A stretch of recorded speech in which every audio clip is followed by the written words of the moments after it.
Hello friends, it's Merrill Wade. I was the rector of St. Paul's in Meridian from 1997 to 2002. I came to Meridian from Long Beach with my wife Crystal and our two little kids, Patrick, who was 5, and Caroline, who was 2.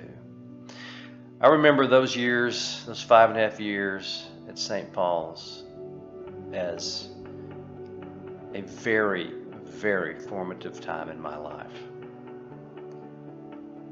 The laity, the lay leadership and the laity of St. Paul's taught me so much about what it is to be a rector in the Episcopal Church and to be a part of the Diocese of Mississippi and the absolute camaraderie that we experienced as a parish amongst other parishes and with the bishops was remarkable and unforgettable.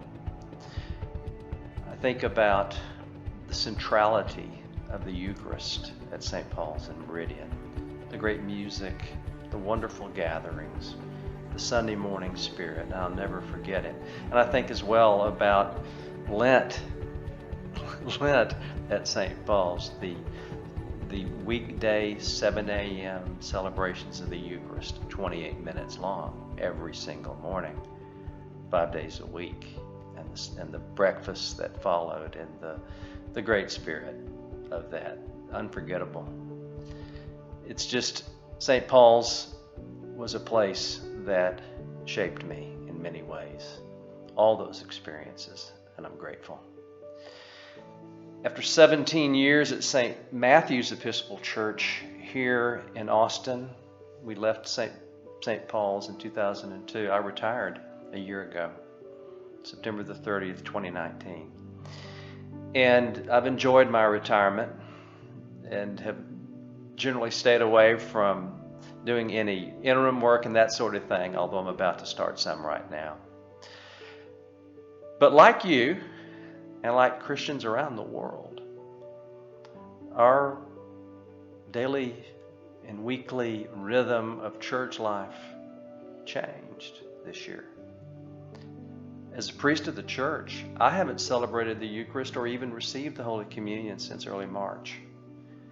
And that's disorienting and disappointing and sad, but it's also disorienting. And like so many parishes who are able, church services are held online, and it's like you're listening to me and seeing me right now. We're talking to each other through screens, Zoom calls, Zoom meetings, Facebook Live services, YouTube services, and the like. And the church is working super hard. My peer clergy are working so hard to reach out and speak to the people, to connect the way we used to be able to, but it's difficult, and it's disappointing, and it's disarming, and it's hard. It's hard work for all of us. I know that it's been disorienting to me to not leave the house and participate in the church and the ministries of the church, and I know it must be for you all. And so I speak to you at a time when your church is pondering its stewardship for 2021, pledging in time and talent and in your money to the church. And I know that can feel awkward right now when you're not seeing each other. There may be a sense of detachment. And it could be that this pledge for 2021, this could be the first time that you're able to really think hopefully and to search your heart about your long-term commitment to the parish. Maybe this decision, a pledge decision, that act of faith can help us kind of come out of the fog of the pandemic and actually ponder the next year at St. Paul's. And so making a pledge could be the first real commitment you can make, because everything else is through the screen like this. So I encourage you to say your prayers, friends, and to consider making a pledge for 2021 to St. Paul's.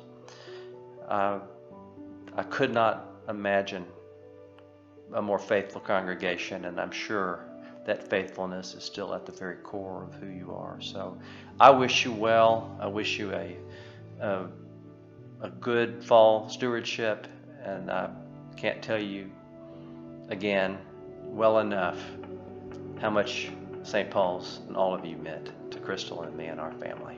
God bless you, St. Paul's, very, very much.